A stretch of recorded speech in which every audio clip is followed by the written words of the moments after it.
அனைவருக்கும் வணக்கம். இந்த 2025ல நவம்பர் மந்த் நம்முடைய ராசி மற்றும் நம்முடைய லக்னத்துக்கு எப்படி இருக்கு அப்படிங்கறத இப்ப நம்ம டீடைலா கிளியரா பார்க்கலாம். வீடியோவை ஸ்டார்ட் பண்றதுக்கு முன்னாடி நீங்க நம்ம சேனலை சப்ஸ்கிரைப் பண்ணாம இருந்தீங்கன்னா மறக்காம சப்ஸ்கிரைப் பண்ணிக்கோங்க. அப்படியே பக்கத்துல இருக்க பெல் சிம்பலை கிளிக் பண்ணிக்கோங்க. அப்பதான் நாங்க போற இது போல யூஸ்ஃபுல்லான வீடியோக்கள் உங்களுக்கு உடனுக்குடனே நோட்டிபிகேஷனாக கிடைக்கும்.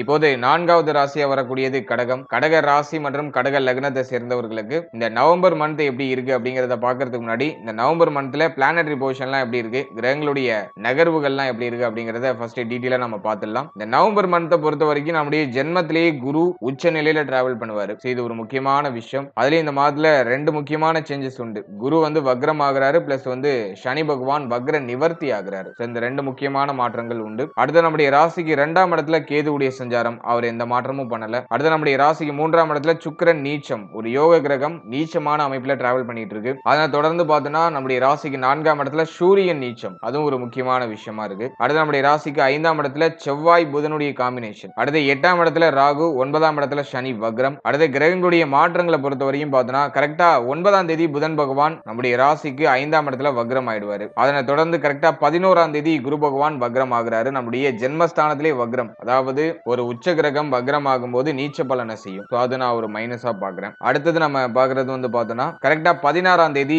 சுக்கிர பகவான் நம்முடைய ராசிக்கு 3ஆம் இடத்துல இருந்து 4ஆம் இடத்துக்கு டிரான்ஸ்ட் ஆகி சூரியனோட வந்து கனெக்ட் ஆயிடும். அதே 16ஆம் தேதியில சூரியனும் பயிற்சி பண்றாரு. அதாவது நீச்சமா இருக்கக்கூடிய சூரிய பகவான் நம்முடைய ராசிக்கு 4ஆம் இடத்துல இருந்து 5ஆம் இடத்துக்கு டிரான்ஸ்ட் ஆகி புதன் செவ்வாயோட வந்து கனெக்ட் ஆகுது. அதனை தொடர்ந்து வந்து பார்த்தோம்னா கரெக்டா 27ஆம் தேதி சனி பகவான் வக்ர நிவர்த்தி ஆகிறாரு இந்த மாதத்தோட கடைசியில. மேலும் புதன் பகவான் 29ஆம் தேதி நம்முடைய ராசிக்கு 5ஆம் இடத்துல இருந்து 6ஆம் இடத்துக்கு டிரான்சிட் ஆவாரு. இதுதான் இந்த நவம்பர் மந்த்துக்கான பிளானட்டரி பொசிஷன். இப்போ இந்த நவம்பர் மாத ராசி பலன்களை நம்ம டீடைலா பார்க்கலாம். முதலாவதா ஜென்ம குரு நிறைய குழப்பத்தை கொடுத்துரும். யோசனை கடுமையா இருக்கும். ஒன்னு மாதிரி ஒன்னு யோசிச்சுட்டே இருக்கிற ஒரு அமைப்பை கொடுக்கும். பணம் சார்ந்த யோசனை அதிகமா கொடுக்கும். மென்டலி கொஞ்சம் பிரஷரா இருக்கு, கொஞ்சம் மன அழுத்தம் அதிகமா இருக்கு, மனதுல கொஞ்சம் நிம்மதி இல்ல, ஏதோ கொஞ்சம் விறுவிறுப்பா போற மாதிரி இருக்கு, மைண்ட் ரொம்ப யோசிக்குது, தூக்கம் வரல, ஹெல்த்தும் ஒரு மாதிரி ஸ்டேபிளா இல்ல, ஹெல்த்தும் எனக்கு வந்து ஒத்துழைப்பு கொடுக்கல அப்படிங்கிற கம்ப்ளைண்ட் வந்து இந்த மாதத்துல கடக ராசி கடக லக்னத்தை சேர்ந்தவங்க சந்திக்கிறதுக்கு வாய்ப்பு இருக்கு. ஏன்னா ஜென்ம குரு அதுலயும் உச்சமா இருக்கிற குரு 6ஆம் அதிபதி நம்முடைய ராசிலேயே உச்சம். அது வந்து பார்த்தோன்னா நிறைய யோசனையும் நிறைய குழப்பத்தையும் கொடுக்கும். தெளிவான ஒரு முடிவெடுக்க முடியாத சூழ்நிலையை கொடுக்கும். இதுதான் யதார்த்தமான உண்மை. அடுத்து வந்து வக்ரம் ஆகும்போது கரெக்டா 11ஆம் தேதி வக்ரம். இந்த வக்ர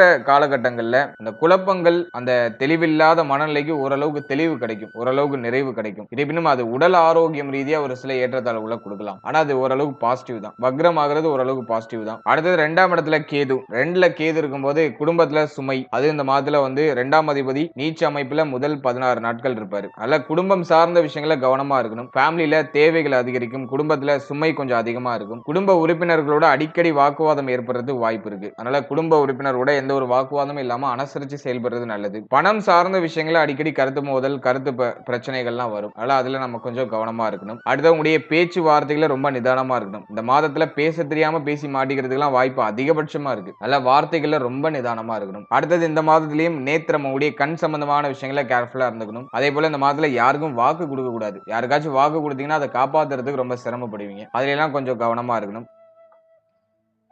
அடுத்த நம்முடைய ராசிக்கு 3ஆம் இடத்துல சுக்கிரன் நீச்சம், 4ஆம் அதிபதி நீச்சம், 4ஆம் இடத்துல சூரியன். முதல் 16 நாட்கள் உடைய உடல் ஆரோக்கியம், மன ஆரோக்கியம், உடைய சுய முன்னேற்றம், இது சார்ந்த விஷயங்கள்லாம் கொஞ்சம் கவனமா இருக்கணும். உணர்ச்சி வசப்பட்ட அவசர முடிவுகள் எடுக்கக்கூடாது. இந்த மாதத்துல கோப உணர்வுகள் அதிகமா வரதுக்குலாம் வாய்ப்பு இருக்கு. அதுல எல்லாம் நீங்க கொஞ்சம் கேர்ஃபுல்லா இருந்துக்கணும். அடுத்தது வந்து பாக்குறோம்னா வண்டியில மாற்றம், வண்டி வாகனத்துல ஏதாச்சும் மாற்றம், பழுது நீக்கல் சார்ந்த செலவு அடிக்கடி வருது. அடுத்தது தாயாருடைய உடல் ஆரோக்கியத்துல ஒரு சில ஏற்றத்தாழ்வுகள் இருக்கிறது. தாயாருடைய உறவு நிலையில ஒரு சில ஏற்றத்தாழ்வு இருக்கிறது. அதுக்கான வாய்ப்புகள்லாம் இருக்கு. அல்ல இந்த மாதத்துல தாயோட உடல் ஆரோக்கியம், மன ஆரோக்கியம், அவருடைய உறவு நிலைகள்ல கொஞ்சம் கவனமா இருக்கணும். அடுத்த படிப்பு ஸ்டூடெண்ட்ஸுக்கு இந்த மாதத்தை பொறுத்த வரைக்கும் கல்வி சார்ந்த விஷயங்கள்ல ஒரு மாதிரி பிரஷரான அமைப்பு கொடுத்துரும். போன மாதத்தோட கண்டினியூட்டி இந்த மாதத்துல இருக்கும். எனவே இந்த மாதத்தை பொறுத்த வரைக்கும் ஸ்டூடெண்ட்ஸ் கொஞ்சம் டஃபா நகர்த்துற மாதிரி தான் இருக்கும். மாதிரி எனக்கு ரொம்ப பிரஷர் இருக்கு, படிக்கிறதுலயே ஒரு மாதிரி எனக்கு ரொம்ப டிப்ரெஷன் ஆகுது, அதிகமா படிக்க வேண்டியது இருக்கு, எப்படி நான் முடிக்க போறேன்னு தெரியல, டாஸ்க் எல்லாம் கொஞ்சம் பெருசா இருக்கு, அதெல்லாம் எப்படி கம்ப்ளீட் பண்ண போறேன்னு தெரியலங்கிற மாதிரியான ஒரு சில கம்ப்ளைண்ட் மாணவ மாணவிகள் சொல்லலாம்.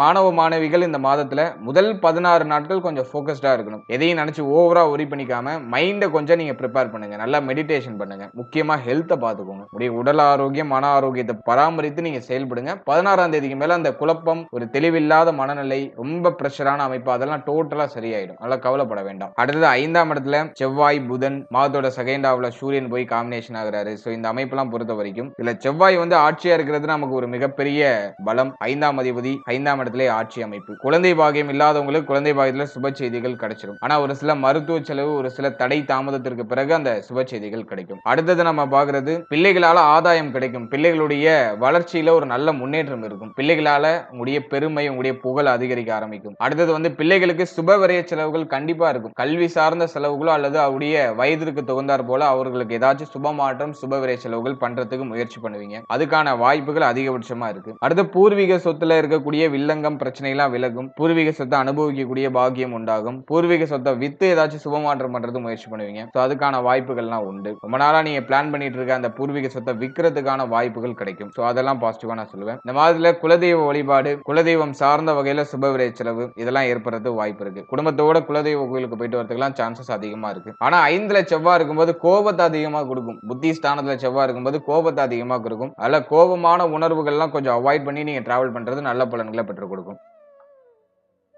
அடுத்து வந்து இந்த மாதத்துல திருமண முயற்சி, திருமண வாழ்க்கை இதெல்லாம் நம்ம அனலைஸ் பண்ணும்போது திருமண முயற்சியை பொறுத்த வரைக்கும் பாசிட்டிவான ரிசல்ட்டை நீங்க எதிர்பார்க்கலாம். திருமண முயற்சிகள்ல சுப செய்திகள்லாம் கிடைக்கும். குருவுடைய பார்வை 7ஆம் இடத்துல, அதே போல 7ஆம் அதிபதி குருவுடைய பார்வையில வந்துருவாரு. அதனால திருமண முயற்சிகளை நீங்க மேற்கொள்ளலாம். இந்த மாதத்துல திருமண முயற்சியில சுப செய்திகள்லாம் கிடைக்கும். 5ஆம் அதிபதி வர ஆட்சியா இருக்கிற அமைப்பு அப்படிங்கிறதுனால இந்த மாதத்துல தாராளமா சுப செய்திகள் கிடைக்கும். அதனால திருமண முயற்சிகளை தாராளமா மேற்கொள்ளலாம். அடுத்தது வந்து திருமண வாழ்க்கையை பொறுத்த வரைக்கும் வாழ்க்கை துணை சார்ந்த வகையில இருந்த தடுமாற்றங்கள் எல்லாம் சரியாகும். வாழ்க்கை துணையால ஆதாயம், வாழ்க்கை துணையுடைய சப்போர்ட் இப்ப கிடைக்கும். வாழ்க்கை துணைக்கு உடல் ஆரோக்கிய ஏதாச்சும் பிரச்சனை இருந்துச்சுன்னா அது இப்ப சரியாகும். இருப்பினும் அடிக்கடி கருத்து மோதல்கள் ஏற்படுறதுக்கு வாய்ப்பு இருக்கு. அதனால வார்த்தைகளை நம்ம கொஞ்சம் கவனமா இருக்க வேண்டியது அவசியம். மற்றபடி மேஜரா எதுவும் ட்ரபிளா இல்ல. அடுத்த தொழில், உத்தியோகம், பொருளாதாரம் இதெல்லாம் நம்ம அனலைஸ் பண்ணும்போது 10ஆம் அதிபதி ஆட்சியா இருக்கிற அமைப்பு ரொம்ப நல்ல காலகட்டம் தான். தொழில் உத்தியோகத்துல ரொம்ப நாளா மாற்றத்தை எதிர்பார்க்கிறீங்கன்னா இந்த மாதத்துல அந்த மாற்றத்தை தாராளமா செய்யலாம். தொழில் உத்தியோகம் சார்ந்த விஷயங்கள்ல நிறைய பாசிட்டிவிட்டியான மாற்றங்கள்லாம் உண்டு. நிறைய பேருக்கு சம்பள உயர்வு, பதவி உயர்வு, நீங்க வேலை செய்யற இடமா இருக்கட்டும் அல்லது தொழில் செய்யற இடமா இருக்கட்டும் உங்களை எல்லாரும் கௌரவிப்பாங்க. அந்த மாதிரியான ஒரு நல்ல அமைப்பு. உங்களுடைய முயற்சிகள், உங்களுடைய செயல்பாடுகள் இது எல்லாத்துக்கும் பாராட்டுதல் அப்படிங்கிறது கிடைக்கும். மேல் அதிகாரிகளால ஆதாயம் கிடைக்கும். ஃபர்ஸ்ட் ஹாஃப் காட்டிலும் செகண்ட் ஹாஃப் ரொம்ப நல்லா இருக்கு.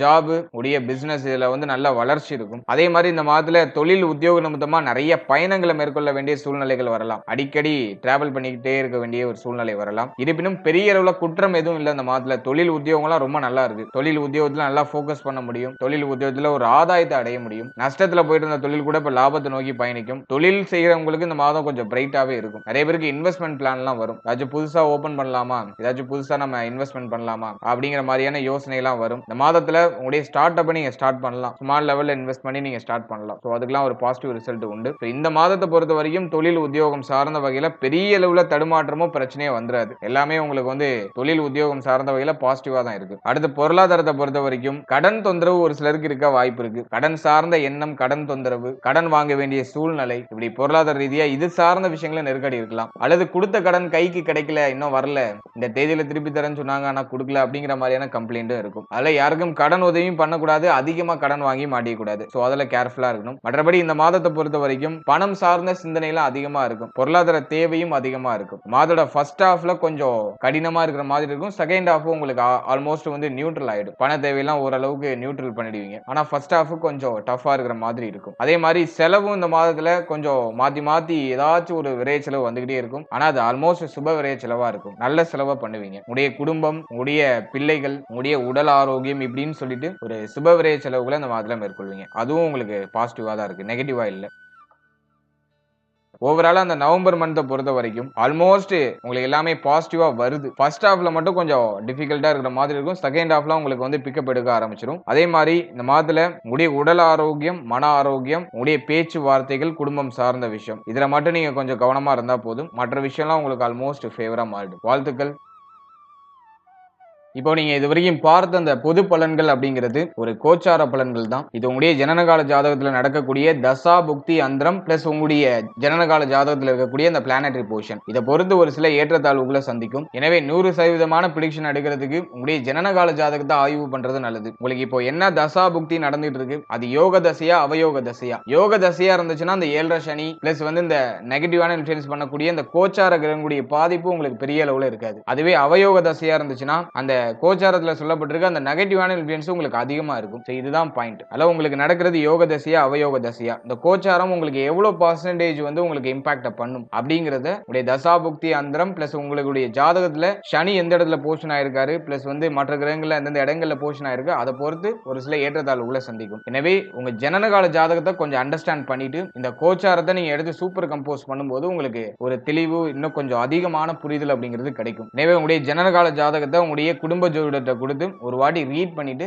கோச்சாரத்தை நீங்க எடுத்து சூப்பர் கம்போஸ் பண்ணுங்க. அது இன்னும் உங்களுக்கு வந்து தெளிவான ஒரு மனநிலையை கொடுக்கும். மேலும் நம்முடைய சேனல்ல இதுக்கு முன்னாடி ஒரு லக்னம் ஒரு ராசி ஒரு நட்சத்திரம் இது எல்லாத்துக்கும் ஜெனரல் பிரிடிக்ஷன் அப்படிங்கிற ஒரு செக்மெண்ட்ல வாழ்க்கை பலனை நம்ம டீடைலா எக்ஸ்பிளைன் பண்ணி ரிலீஸ் பண்ணிருக்கோம். அந்த பதிவுலாம் நீங்க பார்க்காம இருந்தீங்கன்னா மறக்காம செக் பண்ணி பாருங்க. அதை பார்க்கும்போது உங்களை பற்றிய உங்களுடைய வாழ்க்கை பற்றிய ஒரு தெளிவு ஒரு புரிதல் உங்களுக்கு கிடைக்கும். மேலும் நம்முடைய சேனல்ல கோச்சார பொது பலன்கள்லாம் டீடைலா எக்ஸ்பிளைன் பண்ணி ரிலீஸ் பண்ணிட்டு வரோம். குரு பயிற்சி, சனி பயிற்சி, ராகு கேது பயிற்சி, அப்கமிங்ல இருக்கக்கூடிய இந்த குரு வக்ர பயிற்சி பிளஸ் வந்து சனி வக்ர நிவர்த்தி பலன் இதெல்லாம் அப்கமிங்ல நம்ம ப்ரிப்பேர் பண்ணிட்டு இருக்கோம். அதெல்லாம் உங்களுக்கு அடுத்தடுத்து ரிலீஸ் ஆகும். எனவே அந்த பதிவுகள்லாம் உங்களுக்கு வந்து சேரணும்னு ஆசைப்பட்டீங்கன்னா இந்த சேனலை மறக்காம சப்ஸ்கிரைப் பண்ணிக்கோங்க. மேலும் இந்த பதிவு பற்றிய ஃபீட்பேக்லாம் என்ன அப்படிங்கறத கமெண்ட் செக்ஷன்ல சொல்லுங்க. அடுத்தது உங்களுக்கு என்னென்ன காம்பினேஷன்ஸ்ல வீடியோஸ் கொடுக்க முடியும் அப்படிங்கறத நாங்களும் இன்னும் ரிசர்ச் பண்ணி ஒரு பெஸ்டான சர்வீஸ் உங்களுக்கு கொடுக்கறது நாங்க ட்ரை பண்றோம். And finally very limited time, so be cool, stay happy, stay healthy and enjoy. வாழ்த்துக்கள். நன்றி.